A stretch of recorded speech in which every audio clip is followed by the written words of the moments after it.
So after putting in a near 15-year high of 4.72% on November 7th, U.S. two-year yields have traded in a pretty well-defined downtrend to a current level around 4.20%.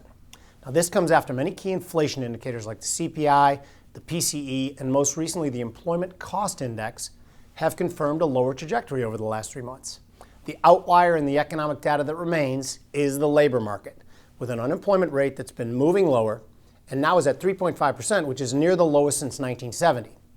Now, despite the remaining tightness in the labor market, the Fed funds futures curve has set an overwhelming probability that the Fed slows down the pace of tightenings to 25 basis points at its February 1st meeting. Now, this is according to the CME FedWatch tool, which also suggests a terminal rate of 4.75% to 5% and then easings beginning in the fall of 2023. The next significant economic data point is the February 3rd release of the unemployment numbers, with consensus for the creation of 190,000 jobs and the rate ticking up to 3.6%.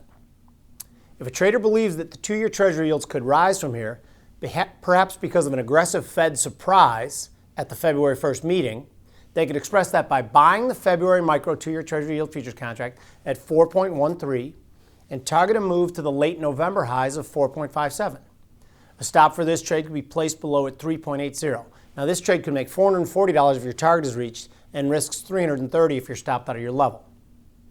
If a trader believes that rates could head lower from here, perhaps from a worse than expected unemployment report on February 3rd, they could express that by selling the February micro two-year Treasury yield futures contract at 4.13 and targeting a move down to the psychological level of 3.50.